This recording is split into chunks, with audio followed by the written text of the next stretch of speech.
City of San Diego. Suzanne, would you like to give your preamble? Sure, thank you. Good afternoon. I'm Suzanne Seeger, a senior planner in the Heritage Preservation section of the City Planning Department. Today's Historical Resources Board meeting is being conducted pursuant to the provisions of California Government Code Section 54953E, as amended by Assembly Bill 2249, which allows the city to use teleconferencing and to provide the public an opportunity to address the board via a call-in option or an internet-based service option. Effective February 10th, 2023, the Historical Resources Board will be meeting in person, and the meetings will be open for in-person testimony. In lieu of in-person attendance, members of the public may submit their comments online via the city's webpage, via telephone, Zoom, or U.S. mail, in the method documented on the posted agenda. Today, we are using Zoom as our hybrid meeting platform. In addition, this meeting is being live streamed via the City of San Diego's Public Hearings YouTube channel. Please note the buttons on your Zoom meeting bar that pop up when you move the mouse. Share screen will enable an applicant to give a presentation, and the microphone is to mute and unmute. Please remember to stay muted when you are not talking and to unmute yourself when you speak. When wanting to participate in a discussion, please virtually raise your hand and chair buyers will call on you in the order entered. Please refrain from using the meeting chat in order to comply with the Brown Act. Thank you. Thank you, Ms. Seeger. We're going to go ahead and go through roll call to confirm board member attendance. When I call your name, please say present. Vice Chairperson Michael Taylor. Present. Second Vice Chairperson Rami Cortez. Present. Board member Lisa Kumper. Board member Carla Farley. Present. Board member Eva Friedberg. Present. Board member David McCullough. I'm not here. Yeah, we do know that he's absent today. Board member Joy Miller. Present. Board member Michael Provence. Board member Melissa Sophia. Present. And board member Melanie Woods. Here. Thank you. And it looks like we don't have any late arrival or early departures, I should say. Can everyone confirm that? Nobody needs to leave early. Okay, great. At this point, we'll go over non-agenda public comment.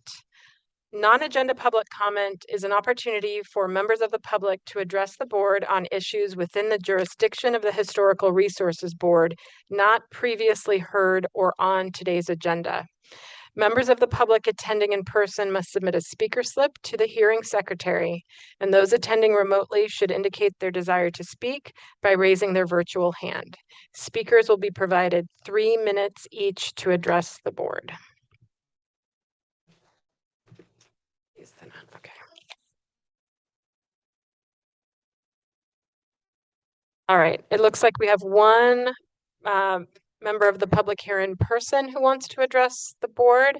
Sharon Gale.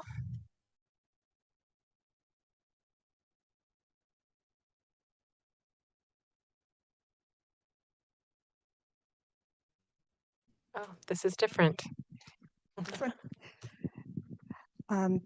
In the past, some board members have said that redwood is difficult to obtain now, which is not true. It's commercially grown in California, so most local lumber.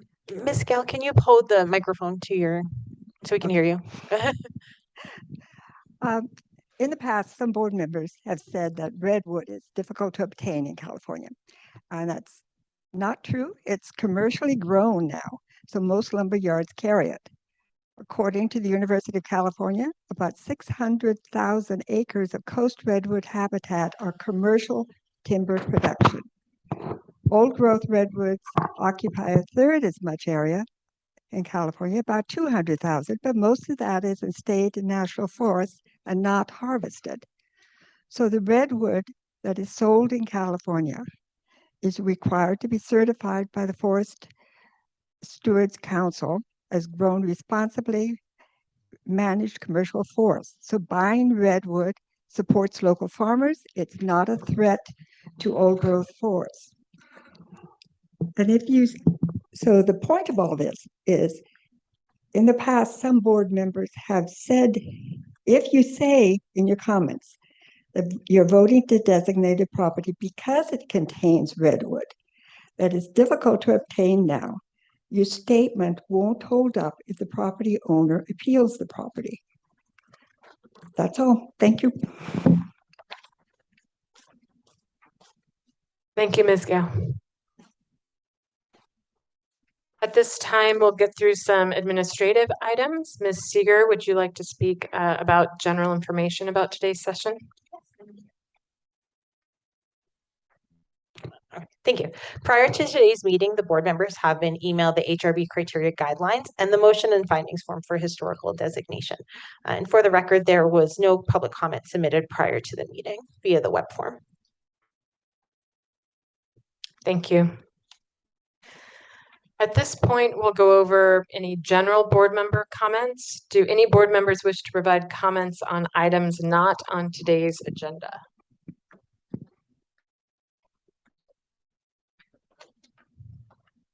Right, I don't see any. Thanks, everybody. And now we'll discuss declarations of conflict of interest, ex parte communications, and failure to visit sites. For conflicts of interest, do any board members need to disclose any conflicts of interest on any items on today's agenda? Do any board members need to disclose any ex parte communications on any items on today's agenda? No. Okay.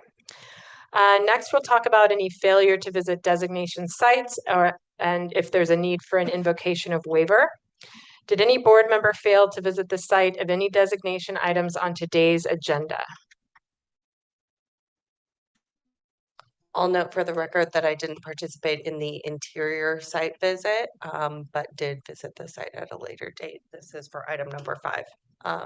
No need for the invocation of a waiver because I saw the exterior of the site, which is part of the designation criteria.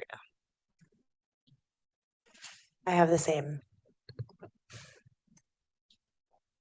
I also have to make the same comment. Unfortunately, I was not able to visit the interiors of the home, although it's gorgeous and wish I could have made it happen, but I don't need to invoke the waiver and it won't affect my ability to review the project.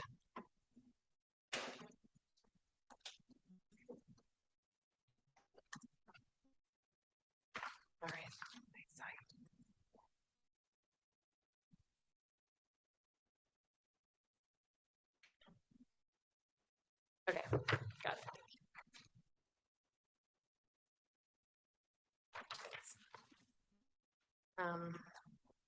All right, at this time, do we have any requests for continuances or withdrawals? Do we have anybody on?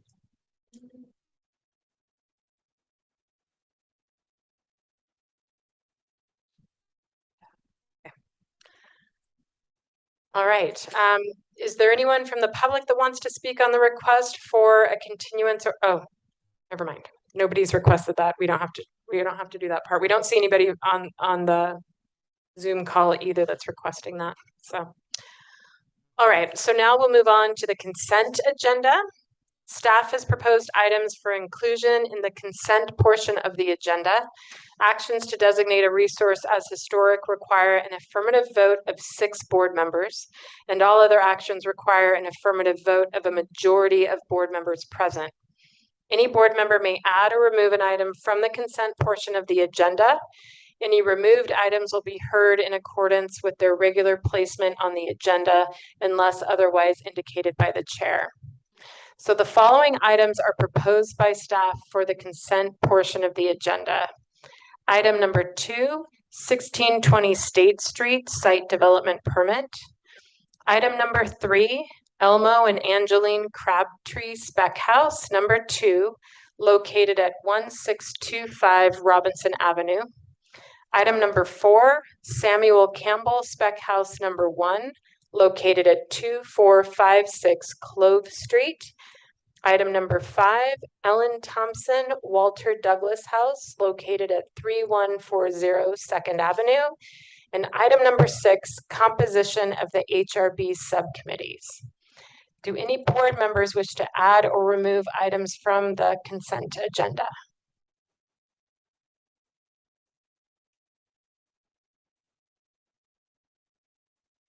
I would like to survey my fellow board members.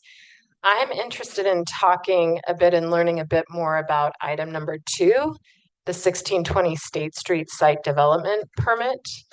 Would anybody else be interested in discussing that one? Yes, okay. Which means that there's 2 of us, that there'll be some sort of discussion, right? So if that's the case, I would just like to learn a little bit more from the developer of the project, and I have some questions. So if we could go ahead and pull item number 2 from the consent agenda.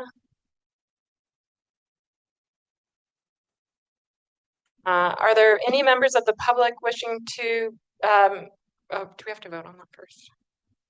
Yeah.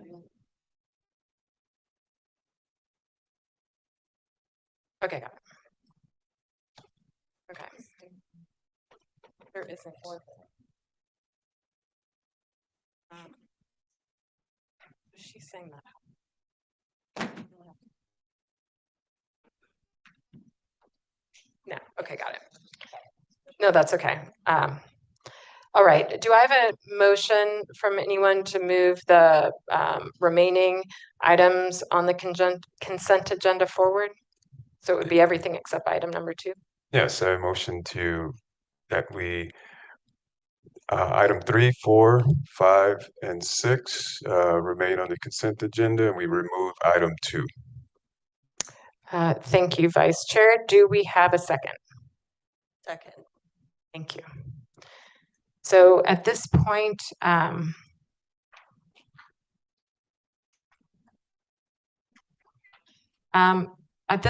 we'll take any public comment about this motion. Do we have any members of the public who want to speak about the proposed consent agenda?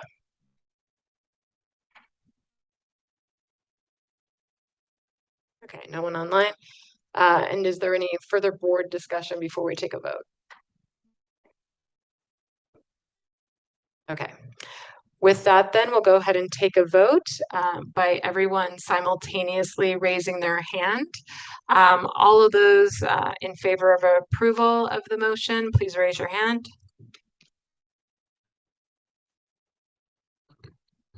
Sorry, hands up. That's board members Wood, Sophia, Cortez, Byers, Taylor, Cooper, Friedberg, Miller, Prevents and Farley. That's unanimous. Thank you, everybody. Okay, sorry. Okay, and so now we'll go ahead and vote on the order that we want to discuss the other items. So we've got item number 1, which is the item continued over from a previous meeting, item number 1, 3924 Albatross Street. And then it would be item number 2, 1620 State Street site development permit.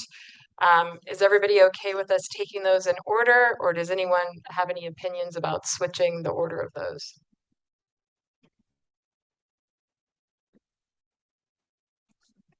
Okay, then we need, yeah, okay, then I'm gonna go ahead and move that we take those 2 items in order then. The items that are not on the consent agenda, items 1 and 2 in that order. Do we have a second? Second. Thank you. Do we have any public comment on the motion before we go to vote? All right, seeing nobody online either with comments, we'll go ahead and take a vote. And again, if everybody can raise their hands simultaneously. So all those in favor of the motion, please raise your hands. That's board members Farley, Prevents, Miller, Friedberg, Cooper, Taylor, Byers, Cortez, Sophia, and Woods. That's unanimous.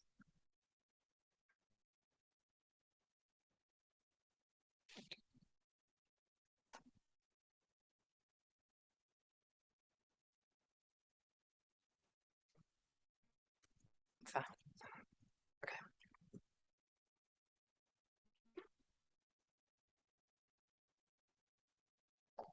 Sorry, 1 second here, everybody. Yeah, I do. That's where I was headed. Sorry.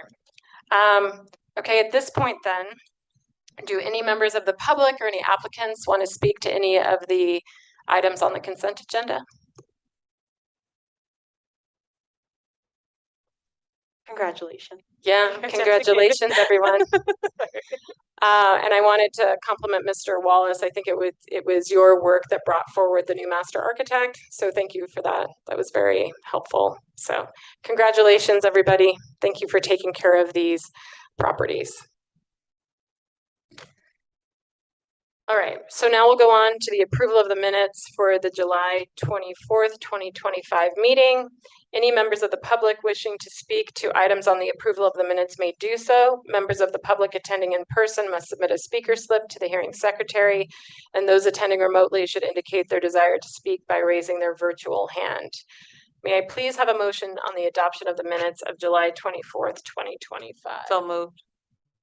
Thank you, Ms. Farley. Second. We have our second.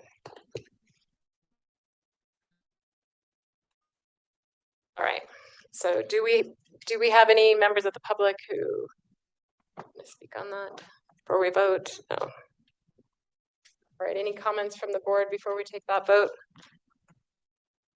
No, okay, then we'll vote by all raising our hands simultaneously. All those in favor of approving July's minutes, please raise your hand.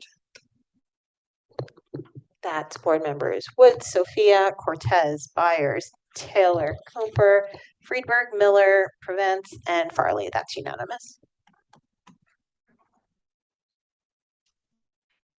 All right, thank you.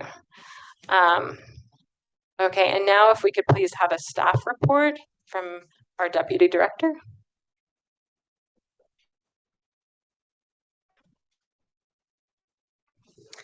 Thank you very much. On August 7th, the Policy Subcommittee heard Preservation in Progress Package A Part 2. This included updates to the historic preservation element of the general plan, as well as a continuation of the discussion regarding proposed updates to the historic designation appeal process. The subcommittee did not have any substantive comments on the historic preservation element, but wanted to have continued discussion regarding updates to the historic designation appeal process at a future policy subcommittee meeting, and we will be following up with the subcommittee at that. With that, please stay tuned to our Preservation in Progress website and the subcommittee or the policy subcommittee agendas for future docket items. And this concludes my report out. Thank you. Ms. Seeger, did you want to report out on the policy in archaeological and tribal cultural resources? A meeting of the policy subcommittee was held on August 11th, as described in the staff report by Ms. Stenko. The subcommittee and members of the public discussed amendments to the municipal code being brought forward with the Preservation in Progress initiative. The next regularly scheduled meeting of the policy subcommittee will be held on September 8th in the large conference room on the 5th floor of the City Administration Building. For more information on the Archaeological and Tribal Cultural Resources Subcommittee, please visit the city's website. Thank you. Ms. Anthony? The Design Assistance Subcommittee, subcommittee's next meeting is scheduled for Wednesday, October 1st at 4 p.m. in the large conference room on the 5th floor of the City Administration Building. Thank you. Thank you. All right, so now we will move forward to our discussion items. We'll start with item number 1, which was continued from our May 22nd, 2025 meeting. This is the 3924 Albatross Street property. And I understand we have a staff report by Ms. Walker.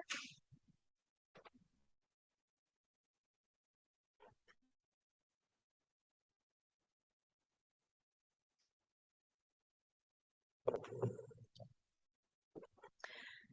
property located at 3924 Albatross Street is being brought before the Historical Resources Board in conjunction with the owner's desire to have the site designated as a historical resource. A historical resources research report was prepared, which concluded that the resource is significant under HRB criteria B and C. Staff disagrees and finds that the building is not eligible for designation under any HRB criteria. The subject resource is a one-story, single-family residence located in the Uptown Community Planning area on the west side of Albatross Street, south of University Avenue. The resource is a one-story, single-family residence constructed in 1913 in the Craftsman style. The house features a gabled roof with overhanging eaves, decorative brackets, lattice vents, and horizontal wood siding. The original partial width porch has had a central covered gable with a pergola on each side, which has been covered, creating a full width covered porch. Side walls have been added to the porch with windows added to fully enclose the sides. The security door and bar has been added across the front entry of the porch, and lattice screens have been secured to the open portions of the porch between the brick columns to fully enclose the porch. Fenestration consists of wood tripart windows with decorative transoms, fixed and double hung windows. Modifications to the structure include a 1936 roof permit to change the roof from wood shingle to composition asphalt based on the Sanborn map and assessor's building records between 1956 and 1957. Flat roofs were added to the pergolas that flanked the front porch. At an unknown date prior to 1957, the rear porch was infilled and the carriage house in the rear was converted into an apartment. After 1957, two different site walls were constructed on the front porch, a north wall and the siding matching the original house, and a south wall with the siding done in a vertical board. The sides were infilled with wood windows. In the 1970s, a security door and bars were added to the front porch and sides and rear doors. Based on the Sanborn maps between 1920 and 1950, the only change to the front porch is the material from the wood shake to asphalt shingles, as noted by the change from an X to a dot. Staff is not recommending under Criterion A. The consultant report concludes that the subject property is eligible under Criterion B for its association with the Sykes family, who donated money to the San Diego Zoo to fund the Charles and Shirley Sykes Family Molecular Diagnostic Lab. While Charles and Shirley Sykes donated money to the zoo, there is insufficient evidence to support their establishment as historically significant individuals, as they were not directly involved in the lab's work. In addition, the work supported by the Sykes donations is recent and ongoing. There is insufficient time to determine the historic significance of the work undertaken at the Molecular Diagnostic Lab. Therefore, staff does not recommend designation under Criterion B. Under Criterion C, the property no longer retains its overall integrity of design, materials, and workmanship. The modification of the character-defining porch by the expansion of the roof over the pergola portion of the porch and the construction of side walls along the porch and the addition of windows partially enclosing the front porch impact the most significant character-defining feature of the Craftsman resource, the porch. The rear porch enclosure and other alterations also contribute to a cumulative impact on the house's integrity of material and design, and the property does not retain integrity to its 1913 period of significance under HRB Criterion C. Therefore, staff does not recommend designation under Criterion C. Staff is not recommending designation under Criterion D, and this concludes staff's report. Thank you. Thank you, Ms. Walker. So at this point, we'll open it up to public testimony. I understand that Janet O'Day, you have a prepared presentation. Come on up. And there's a couple people here that are ceding time to you as well. Okay. Okay, got it. Okay, you want me to just, okay. Thank you. Hello, everyone. I appreciate that everyone's here. Last time we were on the agenda, there was a limited amount of board members. There was a quorum, but we just felt like because this house is unique, that it really required all 9 minds to address it. So thank you for being here. And really quickly, how long is your presentation? It should not go longer than 12 minutes. Okay. Next slide. That's all right. We will put the timer on you and let you know when you're getting Oh, close. okay. Thank you. Our analysis began with Criterion C, and we evaluated changes to the house based on the Interior Secretary guidelines for rehabilitation. We used these standards because of the additions that were made by Emma Cannon, which we feel are overall compatible, and she made these respect to the home that she and her husband commissioned. There's a date discrepancy between the maps and the residential building record, but we believe that the work was done closest and weighs more heavily to this 1936 permit that is really the only record that gives us any indication as to what happened when. There is an analysis of the materials that shows the concrete, the windows, and the siding all appear to be of age. And then the anecdotal support, because it was a canyon rest home, and we believe that the elongated porch helped that company that owned that rest home, and they started operations in 1952, which was after the 1940 Sanborn map, but before the 1956 Sanborn map, which indicates at least that it was there at that time. And we think the date is significant because of the 1936 permit. We attributed and weighted all these things more closely to that date. And we know that that's important when it comes to other parts of the criteria under rehabilitation. University Avenue is a busy street, and additions such as the porch windows and enclosing and expanding the rear screen, and even adding the bars, improve livability and security and functionality for the owners without impeding its arts and craft design. Despite these changes, the house retains key original materials and features. The additions are clear, yet they align with the original characteristics listed here and in the submitted report. And there's a lot of original characteristics to the arts and crafts movement. The house reads as an early arts and crafts bungalow. Additions by the original owner do not create a false historical narrative. They are honest evolutions. Yet the implications of 1936 means that the house has mostly had its current appearance for about 90 years. Up to standard 5. One more. Thanks.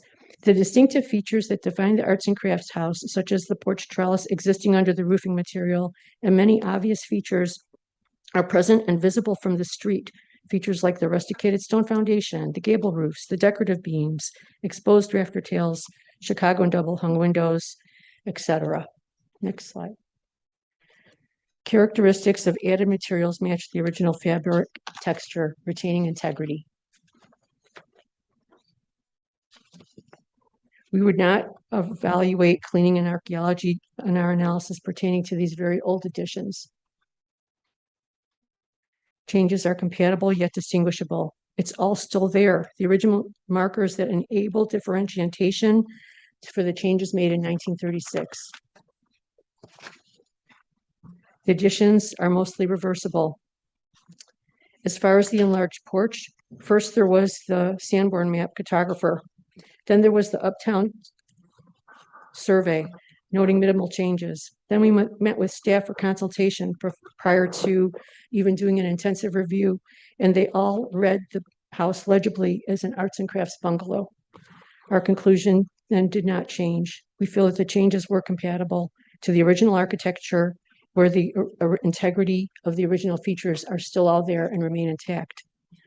Lastly, we'd like to talk about important persons under criteria B. The house is not just defined by its structure, but also by the legacy of its longtime residents that ultimately led to national wildlife disease and surveillance leadership, something that didn't exist until the Sykes came on the scene. Way back when Joan Embry, representing the San Diego Zoo, came on The Tonight Show. Did you ever see any of this? I don't know if anyone's old enough, but she'd walk out with exotic animals cradled in her arms or on a leash, and it was incredible. It really had solidified the reputation that San Diego had as the best zoo in the United States. And by many accounts, it still does today. What we didn't know then was that even this world famous zoo faced big challenges. When animals showed signs of illness or disease, outbreaks occurred. They didn't have access to immediate lab work.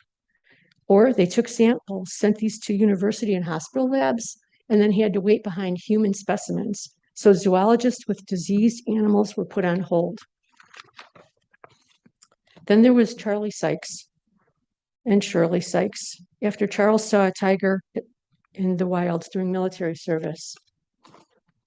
After Shirley Sykes worked with renowned physicist Leo Szilard and genetics researchers at the University of Chicago, scientists who reconfigured their purpose after the Manhattan Project. After getting married, having children, and moving into 3924 Albatross Street, after they joined the San Diego Zoological Society in 1959. After a sideline that turned them into respected rug experts. Next slide, thank you. And collectors with lectures and exhibits at the museum, now known as the San Diego Museum of Art. After surviving an armed robbery that led to an Interpol investigation. Next slide. After shifting from the rug world, investing in the stock market, then in 1999, after 18 years of retirement and after volunteering at the zoo, they made a bold and magnanimous decision. A quiet revolution in animal healthcare was born right here at 3924 Albatross because of their vision. Shirley had a keen understanding of how genetics research as a diagnostic tool could be utilized at the zoo.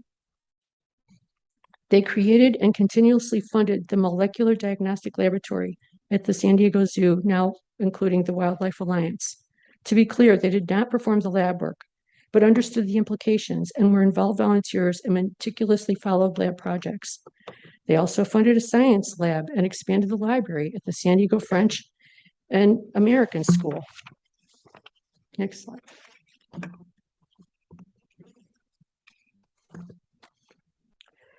Designating the Sykes House as a historic landmark is about stewardship, not sentiment. It's about recognizing that history doesn't only happen in capitals and castles. It happens in living rooms with quiet decisions, visionary acts made over coffee. 3924 Albatross is where the Sykes helped change how we understand and care for the natural world and has a worldwide impact. It is the elephant in the room.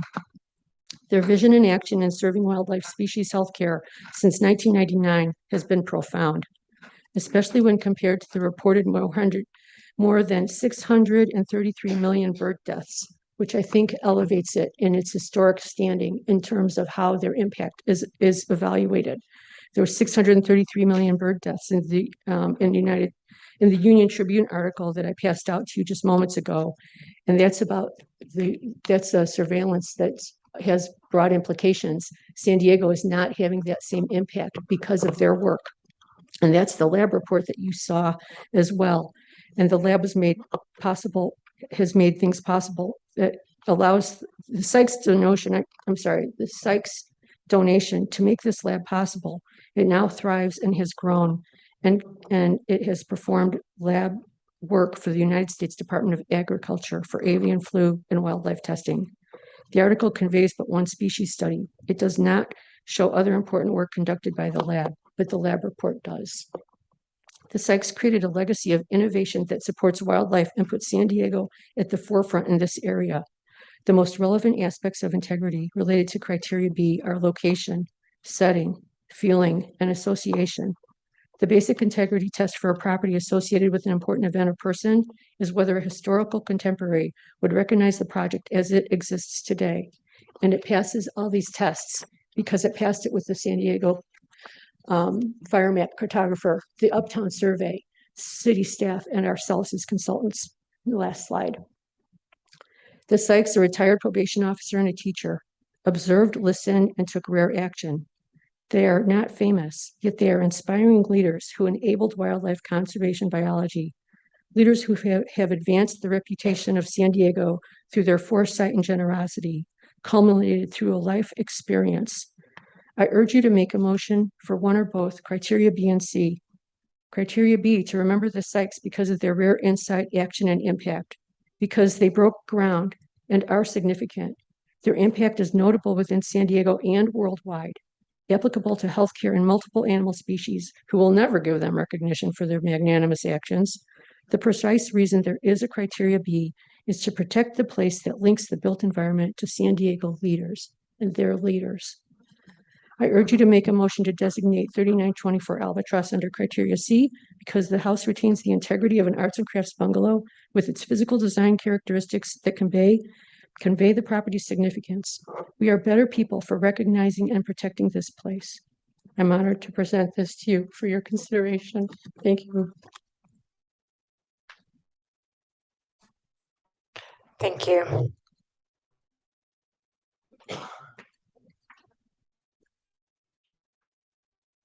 All right, we also, we had one from Sharon Gale. Did you want to speak, Sharon?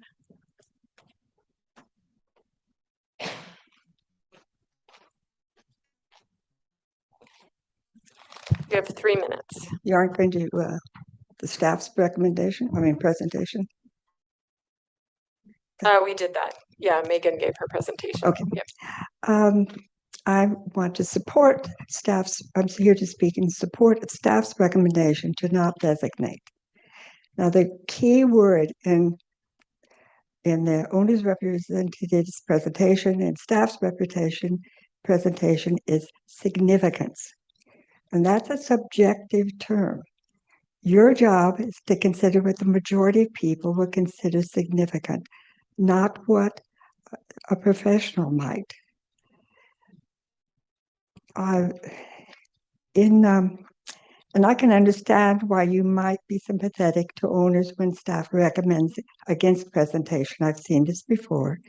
It's tempting, I know, to help the owners out by finding other reasons to designate. But when you do that, you create problems. You create precedents for lowering the city's standards that will be cited in the future. And we already have problems in this city with buildings that are vacant and boarded up for 45, 30, 20 years, only because they were designated significant and the general public doesn't agree. Therefore, the values get lowered. I urge you to support your staff in this situation and do not designate. Thank you. Thank you. Do we have any other members of the public present or online who wish to speak on this item?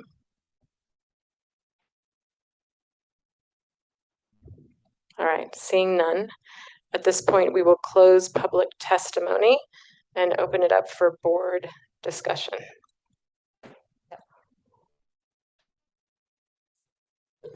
I would like to remind the board that the decision whether to designate a property is based on the criteria specified in and consistent with the procedures of the Historical Resources Guidelines of the Land Development Manual, the information in the research report, public testimony, and other documentary evidence presented for today's meeting.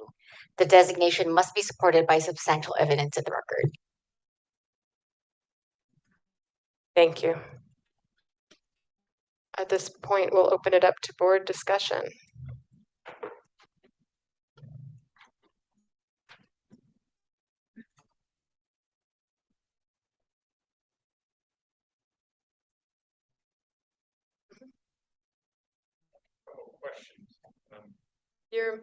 Your mic is off. You need to, yep. Under criteria C and the porch addition, I noticed from reviewing the materials and from the site survey, my site survey, that all of the construction materials are consistent with the original, with the exception of the exterior windows. So, and it appears, based on those documents, that the original owner was the person who contracted the roof in 1936. And so I wonder, do we know from the building records and the permit records, it's often the case, I think, in buildings like this, that when a person at that time in the early 20th century went and had a building built, a structure built on a lot that they owned, and then when they modified it later, they often hired the same carpenter. So I wonder if there's any indication that the carpenter is actually the same person listed in the original permit, because all of the angles of the rafter tails, everything is consistent. It's all dimensional lumber, and so it looks very much like it could have been built not only by the same person, but with the same. And so I wondered if there's any evidence to support that. We don't have any direct primary evidence for that. And many of these materials were commercially available from like local lumber mills at the time. In addition, one of the walls of the porch is differentiated. And also we look at the period of significance for the building built. Sometimes we'll extend that period, but this one is just proposed for that 1913 significance.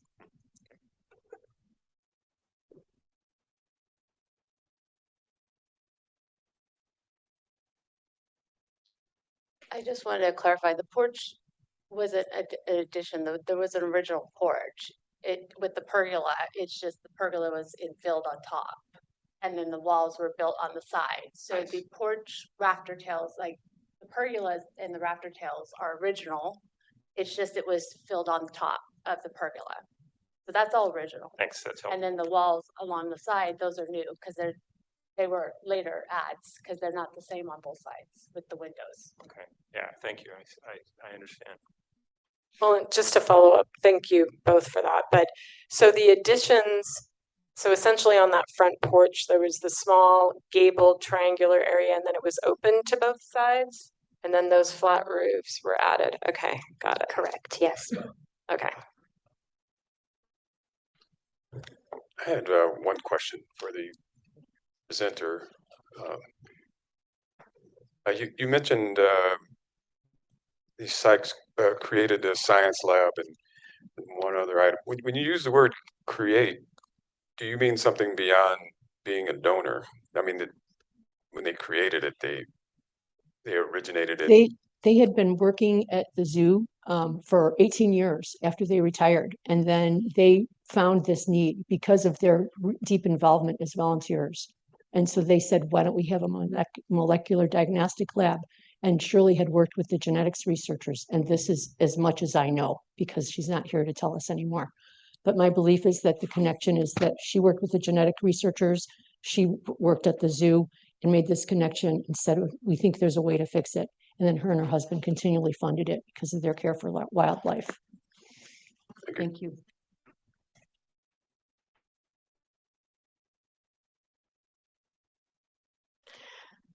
I have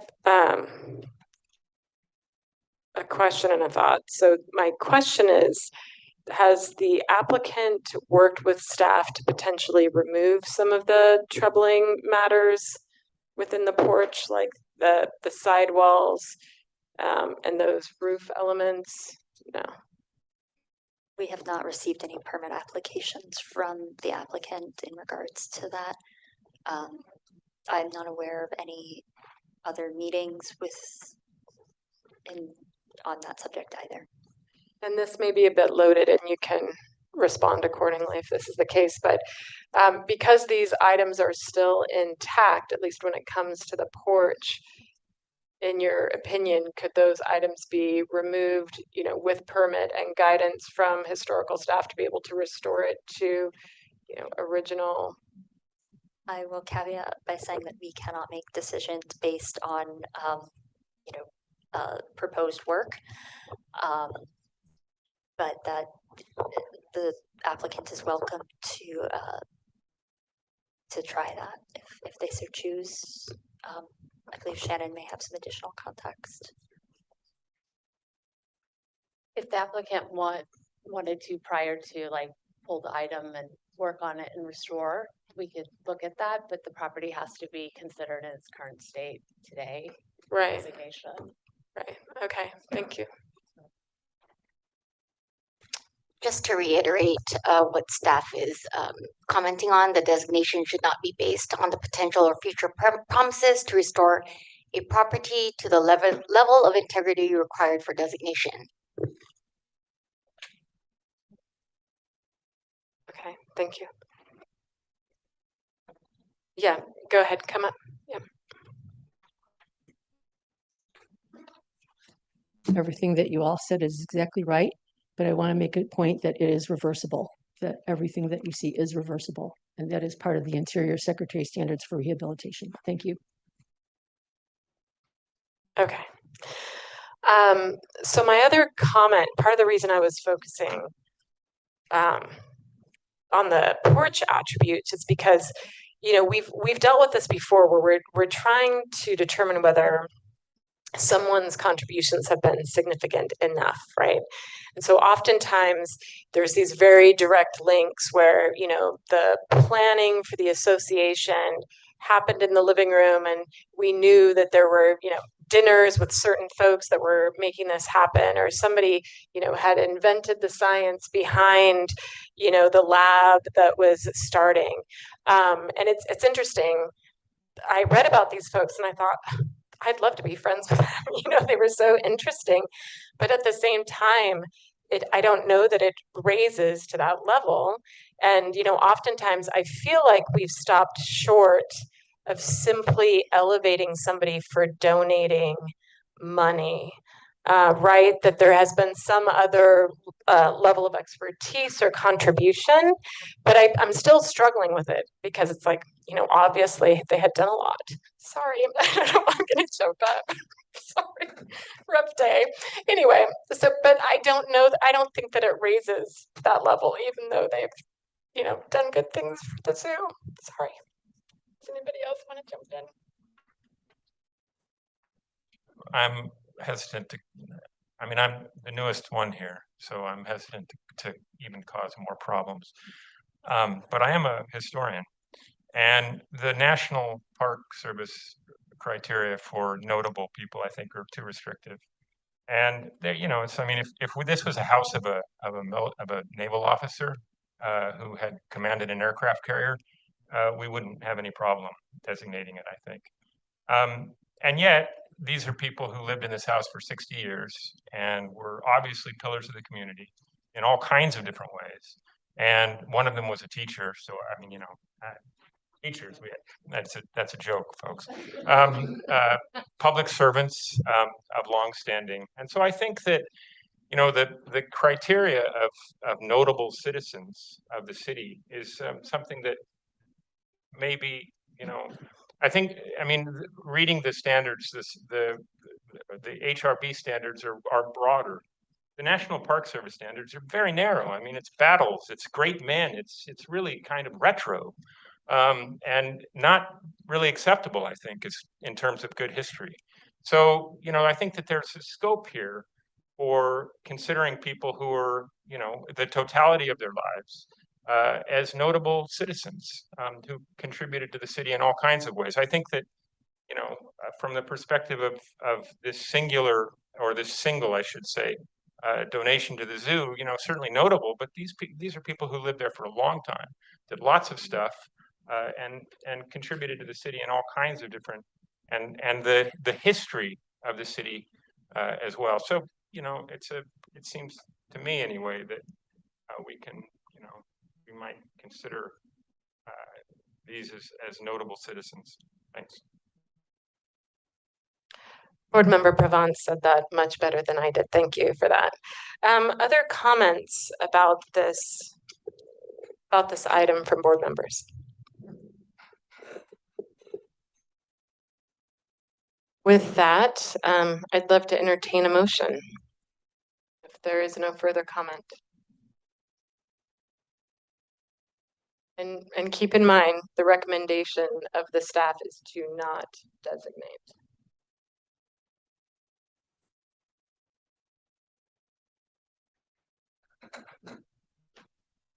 I make a motion to not designate.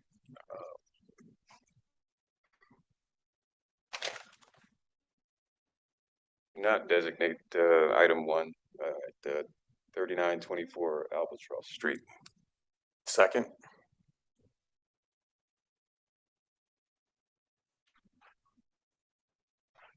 Do we have any further, and I assume that's satisfactory, right? That was pretty aligned with staff recommendation. Okay, do we have any other discussion before we vote?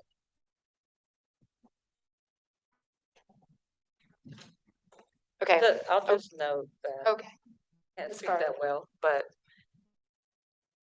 I hear what you're saying, and I also hear your emotion. And you're both correct. But if we, honestly, for me, right now, if I gotta look at what's before me right now. Yeah. The criteria is. And that's what I'm bound to have to go by. It's right now. Thank you, Board Member Farley. Right, anything else? All right. Then we will take the votes. So, and just to be clear, so voting in favor is to not designate the property. So all those in favor. That's board members Wood, Sophia, Cortez, Taylor, Cooper, Friedberg, Miller, and Farley. That's 8. All right, all those opposed? And those opposed are Byers and Prevents. Motion passes. Okay, thanks everybody. I'd like to call just a 5-minute break and then we can return here at I take it back, 2:10, 10-minute break, thanks.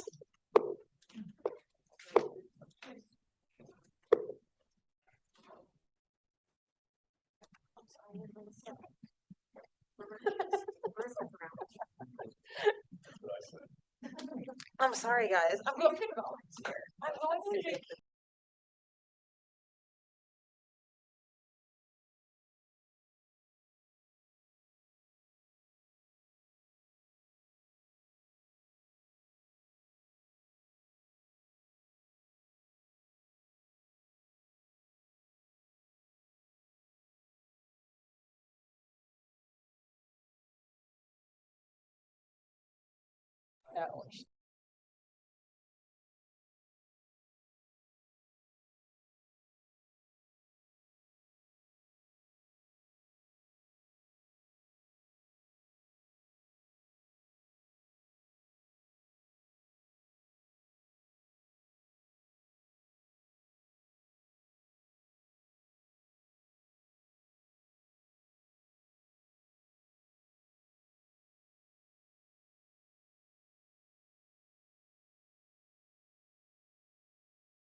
at 2:11.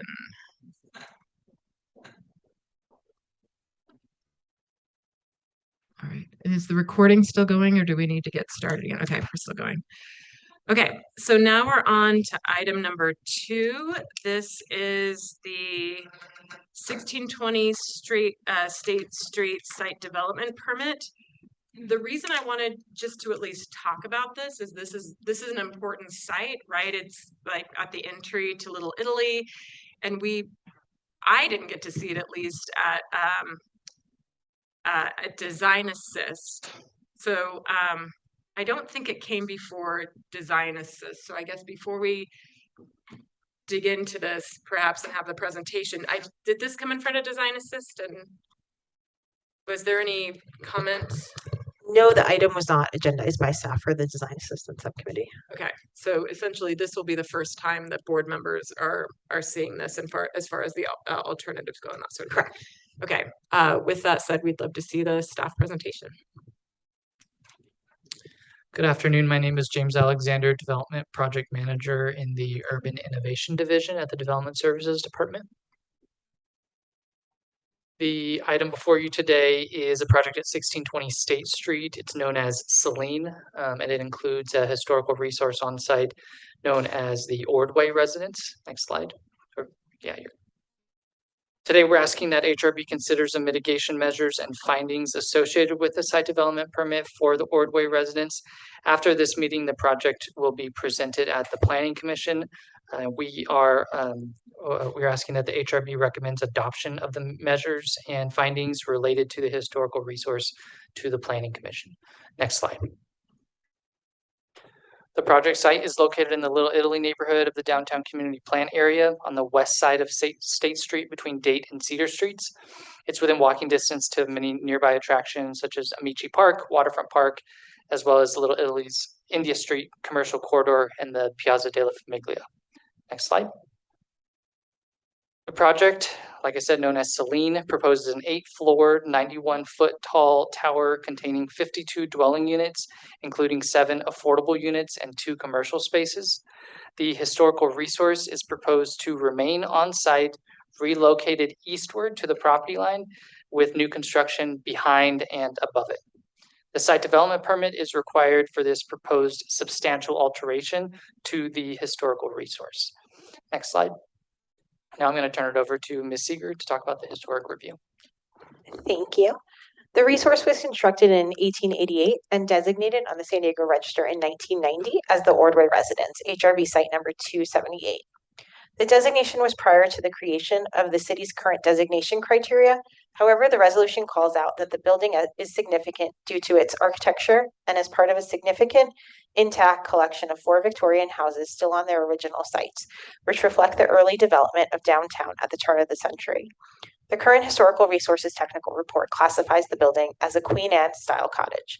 The building has continuously been used as a residence the building was continuously used as a residence until 2018. Next slide. In order to make the findings associated with the site development permit, the applicant worked closely with staff to prepare an alternatives analysis. The applicant studied 4 less environmentally damaging alternatives to the proposed project. Alternative 1 proposed to retain the resource in its current location and construct a new development at the rear of the lot with 14 residential units. Alternative 2 proposed to relocate the resource to the front of the parcel and develop an 8-story development at the rear of the lot with 28 residential units. Alternative 3 proposed to retain the resource in its current location and construct a new development over the resource with 38 residential and 2 commercial units. Alternative 4 proposed to relocate and rehabilitate the resource offsite and construct a new development on the subject parcel with 52 residential and 2 commercial units. Specific information about each alternative can be found in the economic feasibility study, which concluded the Brace project has the only economically feasible option. Next slide. In order to mitigate for impacts to the resource for purposes of CEQA and making the site development permit findings, the project includes 3 mitigation measures. The applicant has prepared historic American Building Survey documentation, which shows the existing condition of the resource through measured drawings and photos. These will be kept on file with city staff and other local repositories. A treatment plan was also prepared, which provides a plan for the disassembly of the structure, relocation off-site, storage, and reassembly at its new location on-site. A monitoring plan was established, which requires a historical monitor to document the relocation of the historic structure and periodically submit reports to city staff for review. The monitoring plan also includes pre-construction meetings prior to the relocation and a final inspection of the reassembled structure. Next slide. On the screen are the supplemental findings that you should consider in your recommendation. Draft findings are provided in the staff report, and I'm going to hand it back to James to wrap up. Thank you. The project was reviewed by the Downtown Community Planning Council, who voted 8-0 with 1 abstention to recommend approval of the project. And the Little Italy Association provided a letter of support for the project as well. Next slide. Staff is recommending that HRB recommends to the Planning Commission that they adopt the measures and findings associated with the historical resource. Staff is here to answer any questions that you might have, and the developer is here as well to answer questions. Thank you. All right, so at this point, we'll take any public comments. And does the applicant have a presentation or want to address the board in any way? Okay, thank you. For those who couldn't hear, the applicant said they are here and available to answer any questions. Okay, yes. Do we have any other known examples of successful projects that underwent the same type of thing? Yes. Do you want to speak to that, applicant? Yeah, and sorry. We should close public comment first. And I love that you're jumping in and we're about to have a conversation about this, but yeah, and there's nobody online either. Okay, so we're going to officially close public comment at this time and open it up to discussion. Thank you for keeping us on track with that. So go ahead.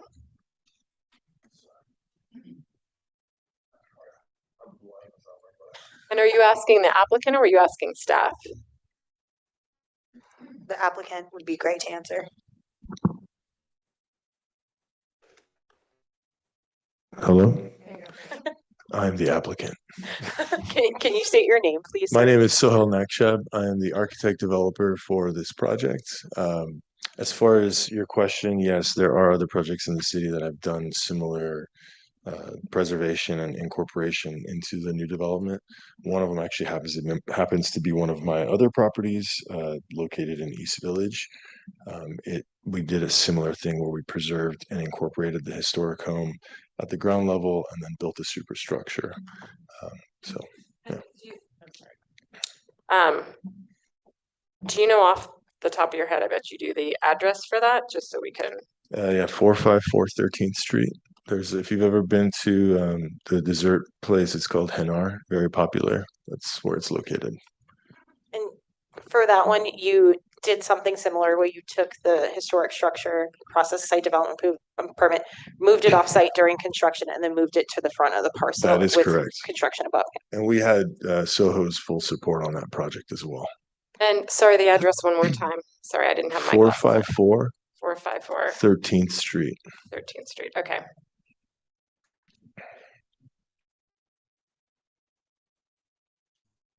Other questions for the applicants or comments? Yeah, go ahead. Can you share your strategy here to, move and preserve the existing resource? It seems, in at least design assistant subcommittee, we seem to get a lot of developers that come with feasibility analysis that the only option is to, demolish the resource or potentially save a front facade. But in this case, it looks like you're electing to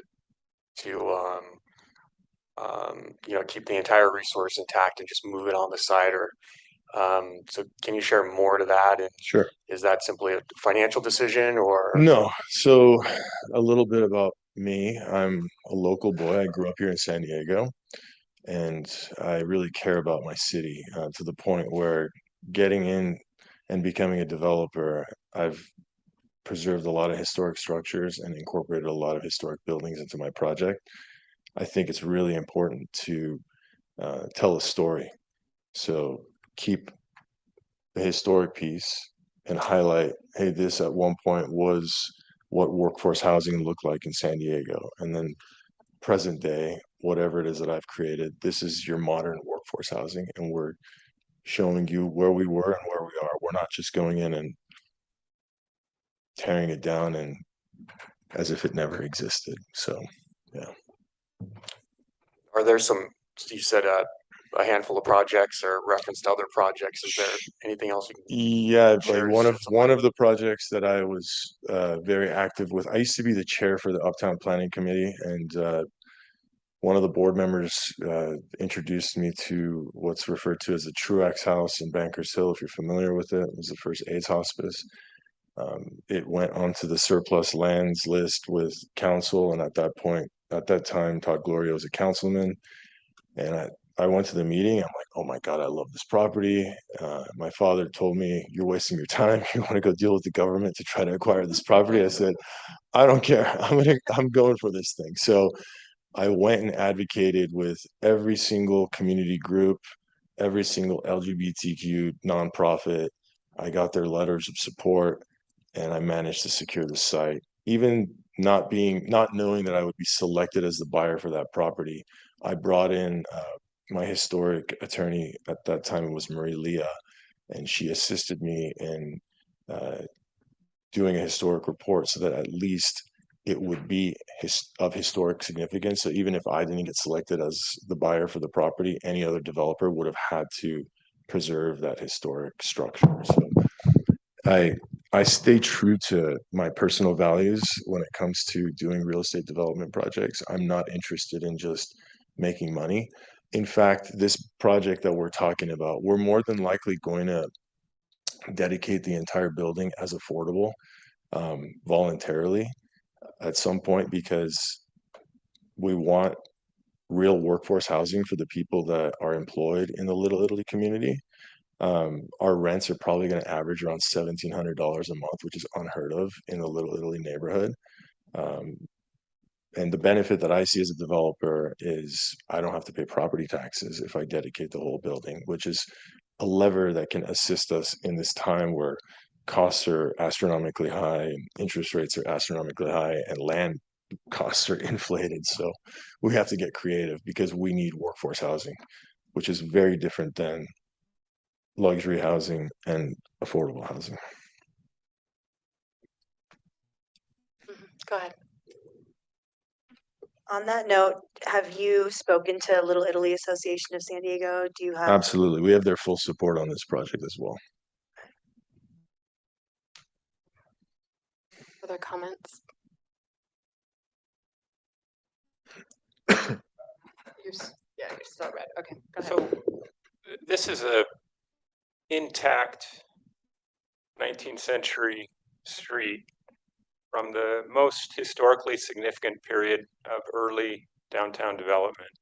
And until now, it is completely intact for 140 odd years. So why here? Why on this site with 3 intact 19th century Victorians in perfect condition and a 100-year-old community church that serves the Little Italy community? Why on this particular block and not another block? Is there not a better place for a admittedly needed building like this? My response to that is the other blocks that you're referring to were once also intact. And with time, people come in and they make change and they grow and they have to accommodate the housing needs, the commercial employment needs that this city needs. So this is an opportunity that came across my desk, and I knew the previous owner, Ken Ordaway. He lived there since birth. And I originally was trying to purchase the property from him almost 15 years ago, but we just couldn't come to an agreement with some of the due diligence work. But fast forward, we have now acquired the property, and we want to do something special for the community. And that's why it was very important for us to engage the Little Italy Association, because pretty much everybody on that board is someone that owns a business or grew up in Little Italy, so they're very familiar with the community. And we want to make sure that whatever it is that we're doing from our end is really adding value to the community. Because again, as I mentioned, I care about my city and my community. I'm wondering, and I apologize if I missed this piece, but what is the intended use for that first floor house when the development is finished? So the ground level will be active commercial, and that also plays a part in highlighting the historic house, where we constantly have open to public space. So a cafe more than likely will be on the ground floor. And then our second commercial space that we have specified in the building is on the rooftop of the building structure.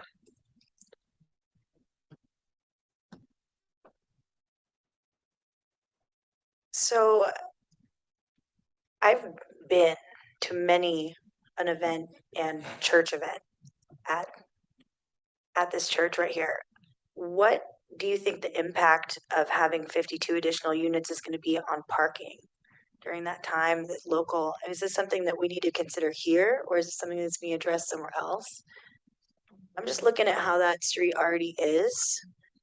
Yeah, so our demographic is not the demographic that is coming in with a bunch of vehicles. What we're targeting are people that are physically busing in to go and work at these restaurants, whether you're a waiter, you work in the kitchen, you're a hostess. We want to give an option where people can actually walk to work and live nearby at an affordable rate, because that does not exist in Little Italy. And I just want to remind the board members, right, that even though there's a lot of things we could be curious about and consider for the project, we should stick to the the historic nature of the home or the building and review it from that standpoint. Do you want to add anything? Sure, just to reiterate, for today's item, the board is taking action on a recommendation to the decision maker on the site development permit. The board's discussion should primarily be focused on only those aspects of the matter that relate to the historical aspects of the project, which include the impacts and mitigation measures of the final environmental document, whether the site development permit findings for historical purposes can be made, and or the project's compliance with the Secretary of the Interior standards for treatment of historic properties. I just have one other note or question. Because of the way you're designing this, and I feel like the architecture of this home, the historicity of the home is going to be very prominent once the new development is built. Besides documenting with photography and the mitigation measures that are already proposed, is there any proposition to record or create presentation material within the home itself, or like a plaque or something that explains the historical nature of the home? Like, I think people are going to wonder, like, why is this piece preserved right here? It's obviously of a different time, right? So on the site itself, is there a proposition to mark the historicity? So what we do, we put the historic plaque on the building, and then in addition to that, we put our company plaque and then a QR, and the QR will link people to additional information about the property. And Board Member Faber, just to follow up on that, the board does have the ability to add an additional permit condition if you recommend to Planning Commission. So you can add, interpretive display or plaque condition if you want.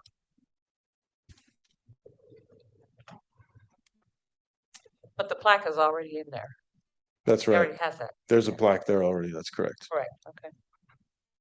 But is that necessarily part of the documents that we saw? Yeah. Right. So we'd be reviewing what's in those documents and not necessarily what's being discussed today. So I think just putting it in the record, even though it's something that you all are committed to doing, I think that's something we should consider, right? Right. I mean, so I know really quickly. Sorry, per the Historical Resources Board procedures, if the board desires to recommend the inclusion of additional conditions, the motion should include a request for staff to incorporate permit conditions to capture the board's recommendations when the project moves forward to the decision maker. Thank you. So I love Little Italy. This holds a special place in my heart too. I love your dedication to the way that you want to keep it historical, that you want all the work that you want to do to additionally remove it off-site, rehab it, place it back. The project you did on East Village notably is the new structure matches a lot more with the historical structure.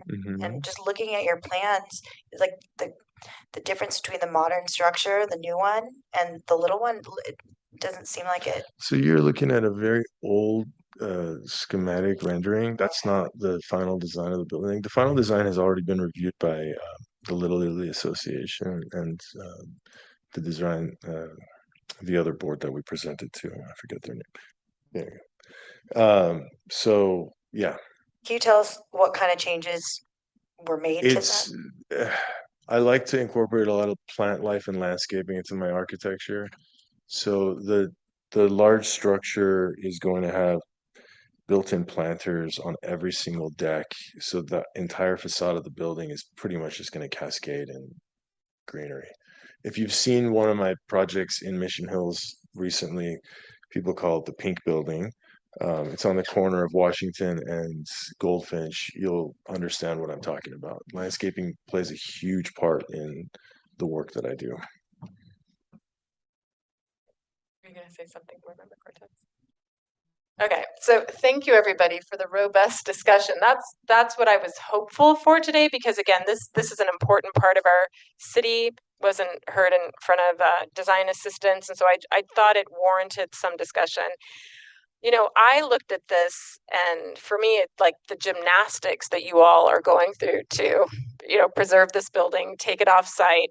Before I had read all the documents, I was like, this seems like a case almost where this should get relocated, right? I mean, we're talking about preserving these 4 in a row, and yet with this larger building over the top, the shifting of it to the side, this building of kind of this cocoon around it, you start to lose what Board Member Provence was talking about, right? That sense of street. So I had this reaction like, I won't always lean this way, but I thought, well, why wouldn't we collectively as a city, you, the developer, of course, at your cost, move the building? And then when I saw the cost of that and the alternatives, it became quite obvious as to why you're not doing that, right? And so then when I look at this, I think about, again, the work to try to preserve this.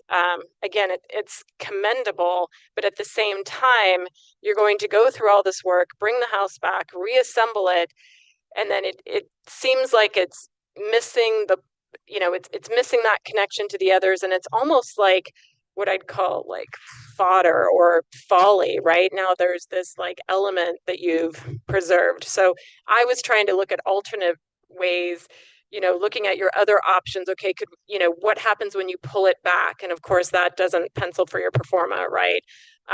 So this is part of the reason I'm struggling with this, because I'm like, okay, you're going to go through a big effort to save it, but then it's kind of wrapped in this cocoon, and you're not going to necessarily see it as much in the context of the other buildings. On that note, I disagree with that, because right now, being in its current location, it's actually down low because the site drops. Right. So what I'm doing is bringing it, elevating it up to the right of way to where you can actually now appreciate what you're seeing in relation to the other 3 that are running down the street. And the breezeway that we're incorporating, we're trying to keep it as open and voluminous as possible so that you don't feel like there's an obstruction between these properties. So, yeah. Were you going to say something? Go ahead. Yeah, I hear what Chair Byers is sharing, but based off the experience of being pretty familiar with this neighborhood, there was a Mills Act designated home on Union Street, Union and Cedar, part of a Project Air Rights Tower that was moved, and it was moved to, I believe, Boston Avenue down in Barrio Logan. And I'm sure a lot of you have probably walked by the home, walking through Little Italy and walking down Union Street, but probably a lot of you have never walked down Boston Avenue and Barrio Logan. Not to say it isn't a community where there's, homes in a nice residential area just isn't a place where there's a lot of walkability and a lot of, interaction with public. So I really, feel there's an importance to, have properties like this, if it's possible, to be moved in a different location on their site within their community and not simply removed to a receiver site that can accommodate, a handful of homes from different locations, and that should be more of a last resort. Yeah, okay. Yeah, I appreciate that. The other thing is we are looking at the property at hand today, right? That's being brought forward as part of this SDP. We've also awarded you for, we gave you an award, I believe, for the Truex property, right? So, I mean, I think several of us here know that you are quite a responsible developer. You are invested in the community. So, I, for one, am prepared to make the recommendation for you to move forward, but I would like to include some recommendations just to really maintain that that sensitivity to that historic building. And like you mentioned, the cafe, right? And so suddenly you can start to imagine, well, maybe there's like lights hanging down that are highlighting things. There's a patio off to the side, and the other thing, right, is it starts to become used more by the public, for instance, than if it was an older home by an individual as well. So, I think my comment, I don't know if it's a formal condition as much as just a comment to say, I see you're stepping away the volume, but it looks like there's like a secondary like glass volume, I think that is overhanging. Is that still part of the design? You said you'd made some adjustments, but Yeah, I gotta look at the rendering that you're looking at. I'm sorry. Megan, can you pull up the PowerPoint again? Slide 10. Thank you.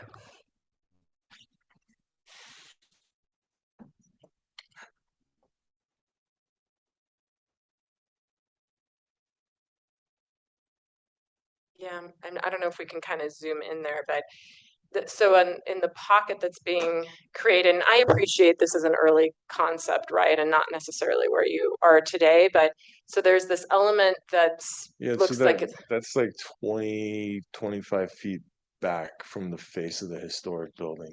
It's really hard to see the dimension, but that glass plane that's right above the historic house is like way at the back of the historic house. It's not up front in alignment with the Does it partially overhang the house? It overhangs the rear portion. Okay, So got it. I don't know if you have the floor plans as well, we could probably look at that. Yeah, it looks to Yeah, looks to probably cover so. maybe like a third. Yeah, it's probably like the back third. overhang about a Yeah. third. Yeah. Yeah. So it's not out front where it's dominating over this historic thing. We tried to push everything back, and then our breezeway is about 30 feet in height. So you have this really nice volume. So at human scale, when you're walking, it's almost like you don't notice the superstructure. You're just focused on the historic house and whatever landscaping it is that we're gonna incorporate. And what is the purpose of those two really tall walls on either side? Are those doing something structurally, or was Yes. that an aesthetic Yes, absolutely. decision? No, it's not aesthetic. We need our structural system is actually going to cost me a fortune because of preserving the historic house on the site. So there's two large columns that you see on either side, and then there's Yeah. going to be a giant girder beam that spans across so that we don't have a bunch of columns coming down through the historic structure. And then the walls that are on either side are going to be used as they serve two purposes. One is for fire life safety, and then also for the lateral system. Fire life safety because you're a zero lot That's line correct. project. Okay. And that was going to be, I suspected you were going to say that.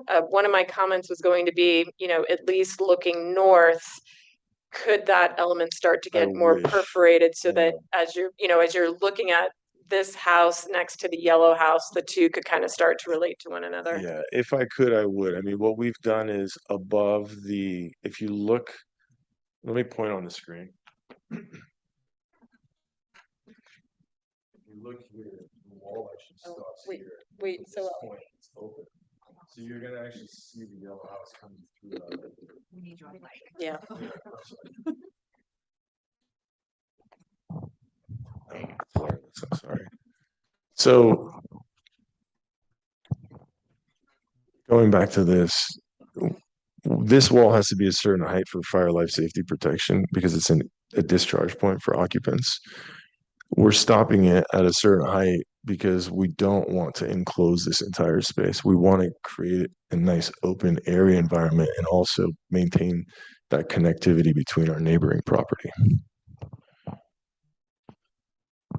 Unfortunately, when you look at a head-on elevation like this, you're not really seeing the whole story, but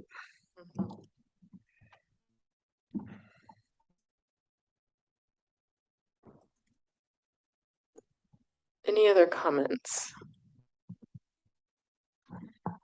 Vice Board Member Farley. I actually like it staying right where it is. I kind of agree with Cortez. And the letter from Little Italy Association was really, really important. If they thought it was really outrageous, trust me, they'd all been in here. that's They'd right. have been in here. And dealing with going back to what we have today and the criteria and what the requirements are. I want to see us get the motion on the table so we can effectively discuss and then add whatever recommendations if we want to implement some things to cover what Board Member Friedberg is saying. So are you because making this a is right. I got motion? plate in my mouth right now. Are you making the motion, Board Member Farley? I do want to move forward with staff's recommendation and we can edit accordingly as we discuss. Okay, do we have a second? Second. Okay. And I understand the applicant is already committed to the plaque. Or were we adding that to the motion? The plaque? These are things I do. Yeah, yeah, And if you he's know already me, that's committed. my track record. Yeah, So, but yeah. well, I just want to be really clear that the applicant is telling us today that you're doing this plaque, but it wasn't part of the formal materials that we received, right? Sure. So we do So- want to add. Yeah, Okay. I think we would, and you know, we believe you, but also this puts it into the record that this is important to this, Yeah. that this is important to this board. So did you want? So I'm second the motion based on the language about a plaque being added to. Can we just specify more about the plaque? Do you just want a plaque that says Historical Resources Board Site number 278?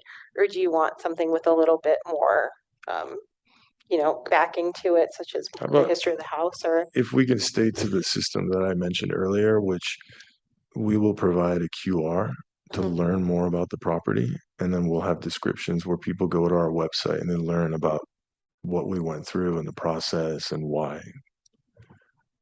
Is this a QR code like this? Yeah, no, we print them on 8.5 by 11 like rigid board, and, Okay. and So then would you be like documenting the relocation process or something, which you have to do anyway? You don't need to commit, sorry, so. just to tell a little bit of the story Okay. and why we kept it, why it's preserved. It was always used as workforce housing in Little Italy. I mean, the original owner builder never really occupied the property. It was a rental, and that's what we want to showcase. Okay, and just to be clear, and I feel like you were open to this, Board Member Farley, when you brought forward the staff's recommendation, but that you're open to some of these board member comments or additions. Correct. Okay, For just the want to make amendment. sure for the amended. Yeah, that we're adding that to the motion. Okay, so you're putting in a note about the plaque as the applicant has noted. Correct. So the motion that's going to be on the record as I have it is moving staff's motion with the addition of a plaque condition. And the plaque will have a QR code that links to more information. Keep it simple.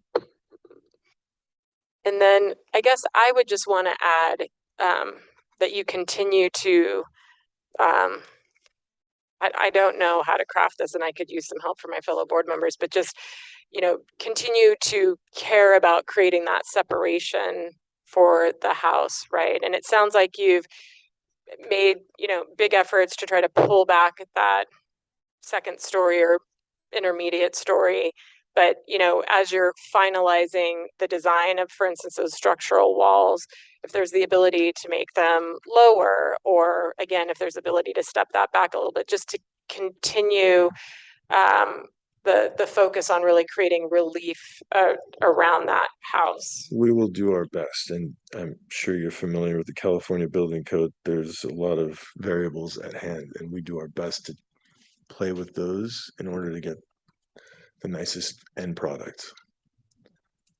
Okay, thanks. And how is that coming together, Ms. Seeger? Okay. Is that I mean, there's a motion and a second, and is that accepted by the motion and the second of it adding additional design requirements or future? I think I don't even know if we can I don't. really get into the design. I think the only thing we're adding is a plaque and the QR Right. code, which he's already committed to. That's what we added to the motion, and I still second that motion.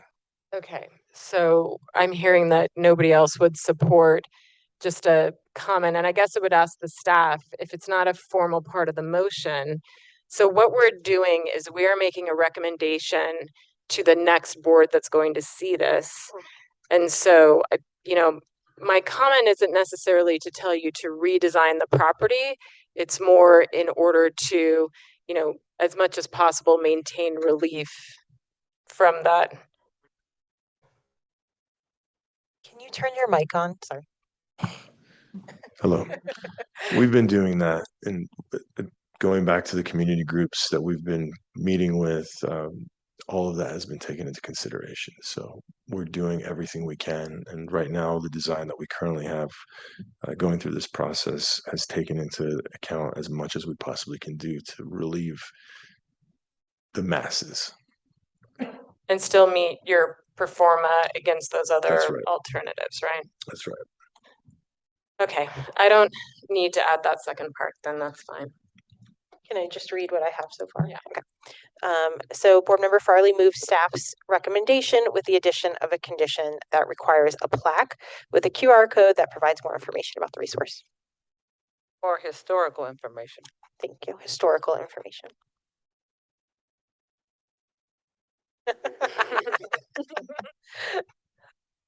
Very good.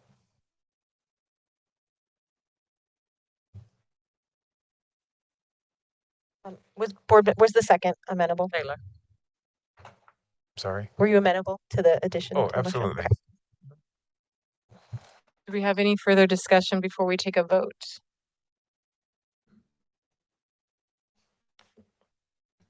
Okay. I have one outstanding Okay. question. That's fine. I'm in support of the motion, but just a question, how long will the historic resource be in storage? And is there anything that designates when that comes back to the site? Typically, we have to wait till at least maybe the second or third floor concrete gets poured and the shoring gets removed. At that point, we'll bring it back and start reassembling it. So a project like this, if we were to start construction, it would probably take us about 14 months from start to finish to complete.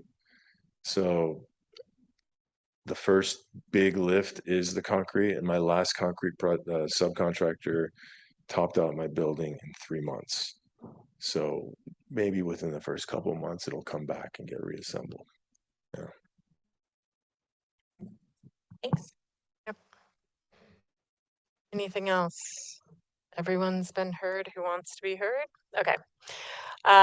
With that, then we'll go ahead and take a vote by all raising our hands at the same time. So all those in favor, please raise your hands. That's Board Members Farley, Provence, Miller, Friedberg, Cooper, Taylor, Byers, Cortez, Sophia, and Woods. That's unanimous. I appreciate your time. Thank you. Yeah, thank you and good luck with your project. And thank you to my fellow board members. Again, we hadn't seen it in Design Assist, and I thought this is something that we should at least talk through and make sure that we understand as it moves forward, right? So thank you all for that. Okay, with that said then, that was our last formal item. And so we can end the meeting at 2:50.